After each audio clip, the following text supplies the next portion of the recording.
Muhammad and I'm the lead organizer at the Arab American Action Network. Tell us why you're here.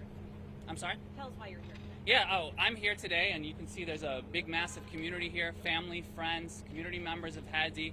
All of us are here with one united message, and that's that we want to see Hadi come home to his family. What do you make of the charges leveled against him by Oakland, gun charge in particular? I have nothing to say about that. He has a brilliant legal team. Hadi has the presumption of innocence. I'm here to say that we support him and we want him home. When you saw that video, what was your emotional reaction to that? I mean, disgust, watching three grown men beat a minor into an inch of his life on camera while we hear him scream is a horrific, horrific thing. And I can't imagine what it was like for his family and his friends to watch that video. As a community, we're just horrified and disgusted at what happened, and that's why we're here calling for justice for Hadi. How's he doing today? I haven't seen him. I'm not sure how he's doing yet. What's the community's reaction to how they transferred him and arrested him immediately after leaving the house?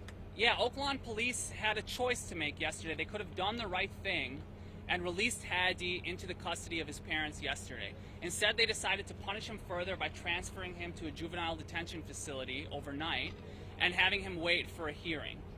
This is punitive. They're trying to punish Hadi more for the audacity of standing up, and they're trying to show the community that if we stand up, they're going to try to push back against us. But we're here very clearly to say we support Hadi, we support his family, and we support all the youth in our community, and we're not going to take this standing down. What do you make of Chief Vittorio's comments defending his officers, saying that Hadi kept reaching into the bag, I believe I may be...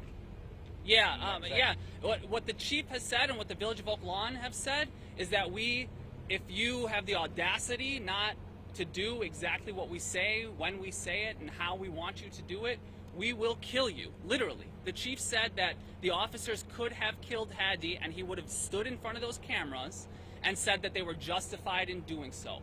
Nothing justifies what they did to Hadi, and nothing justifies killing minors for any circumstance. This is also Bishop Tavis Grant from the Rainbow Push Coalition. Right on time, Bishop? And so he also will have a statement to say as well. We're here standing in unity. This is not just about one community. It's not just about one geographic area. This is about a systemic problem of policing across this country. And just like it's happening to Hadi, a young Arab American man, it's happened to so many people in the African American community, in the Latino community, in this city, and in these suburbs. And so we're here in a show of unity, of course, first and foremost, and also to say that we support Hadi and we want him to be home. You know, had it not been for the video of Ahmaud Arbery or the video of George Floyd, we would not know what happened to them. The same is the case with Hadi. A courageous person kept their camera phone running, catch the footage of the abuse and the brutality of this young teenager. Even the police chief admits their video was edited and somewhat altered to fit their narrative that they were facing a danger. Hadi has endured bruising, fractures, and the trauma of all of this in the midst of getting to the bottom of this and ensuring that the truth comes out. This is not policing that's acceptable in any community under any circumstance. That's right. And the overarching problem is the probable cause. All of the things that they say they were looking for, they did not find. We believe that this is a clear case of profiling. Profiling on the way that they thought they looked, the things they thought they had, the things they thought they were doing, and these officers ought to be and should be held accountable. And so Reverend Jesse Jackson has reached out to the Cook County State's Attorney, as well as the Attorney General for the state and Kristen Clark at the Justice Department Civil Rights Division, because we believe that the pattern and practice of Oak Lawn police must be investigated.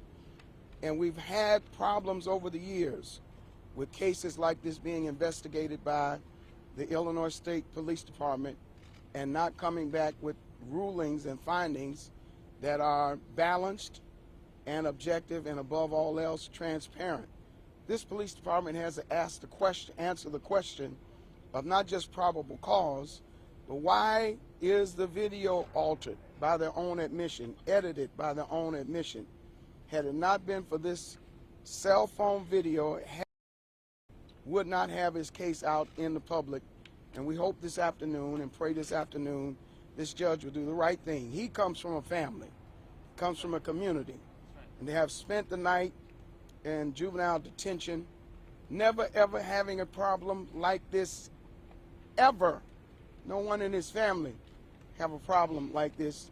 It's been most traumatizing to have him ushered out the main doors of Christ Hospital, guarded by police as if he was armed or some danger, some hazard.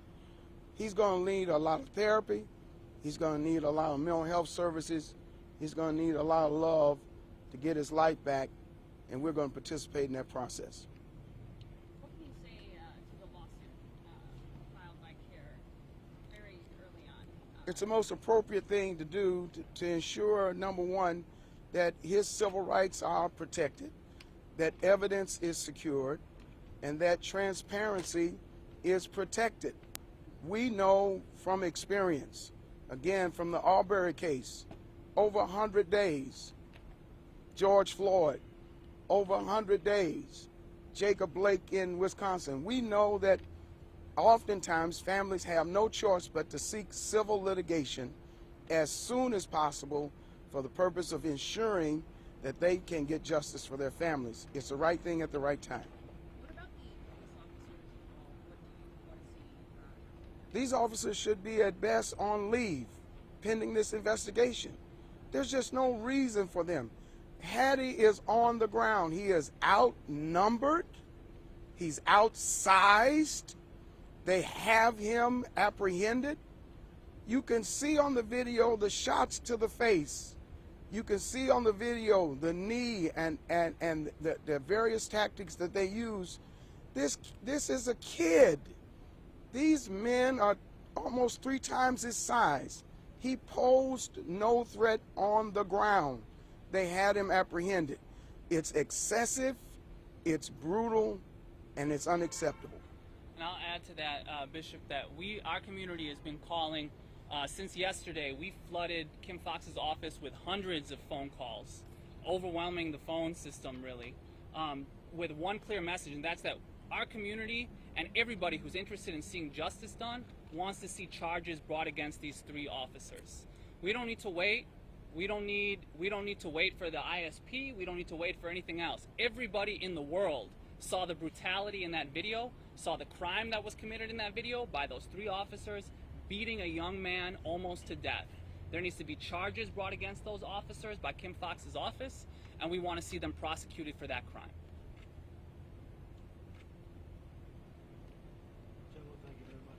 Thanks. Thank you all very much. Thank you. So you plan on even coming back for the 1 p.m. hearing? Yeah, Absolutely. some of us are going to stay, most likely, or at least stay in the area, but we will be back for the 1 p.m. hearing, and hopefully we'll be back to greet Hadi as he comes home with his family. Thank you.